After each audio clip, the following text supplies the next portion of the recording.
لو انت عاوز تروح النزهة الجديدة من ميدان رمسيس امام مسجد الفتح، هتركب ايه؟ انا اقول لك تركب ايه. في اتوبيس رقم 35 بيروح من امام مسجد الفتح في رمسيس، غمرة، الدمرداش، العباسية، جامعة عين شمس، كوبري القبة، روكسي، مصر الجديدة، صلاح الدين، ميدان الاسماعيلية، الحجاز، عبد الحميد بدوي، وبيخش النزهة الجديدة. ده رقم 35، بيجي من التحرير اسعاف، وبيجي عند مسجد الفتح. وفي ميكروباص برضو بيروح من امام مسجد الفتح عند النزهة الجديدة.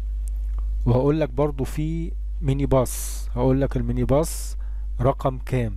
هقول لك الميني باص رقم كام. يعني انت لو عاوز تروح برضو النزهة الجديدة من ميدان رمسيس امام مسجد الفتح، اركب ميني باص 74 7 135 146. دول ميني باص بيجوا قدام مسجد الفتح من عند رمسيس، غمرة، الدمرداش، العباسية، جامعة عين شمس، كوبري القبة، روكسي، مصر الجديدة، صلاح الدين، الإسماعيلية، عند الحجاز. وبيخشوا من شارع فريد سمكة، وبعدين بيخشوا على جسر السويس، وبيطلعوا من عند ألف مسكن، وبيطلعوا يمشوا عند النزهة الجديدة من عند الموقف اللي بيقف فيه اتوبيس 35، بس من عند جسر السويس.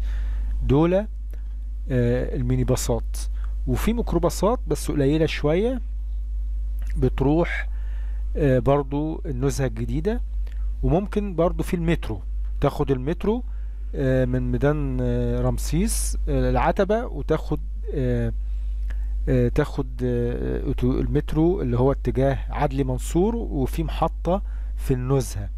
المحطة دي برضو جنبها الميني باص، موقف الاتوبيس والميني باصات اللي بيعدوا النزهة. يعني ايه، عندك اتوبيس واحد واربع ميني باصات. شكرا على حسن استماعكم، ما تنسوناش تدعمونا باللايك والشير وتفعلوا الجرس. شكرا والى اللقاء.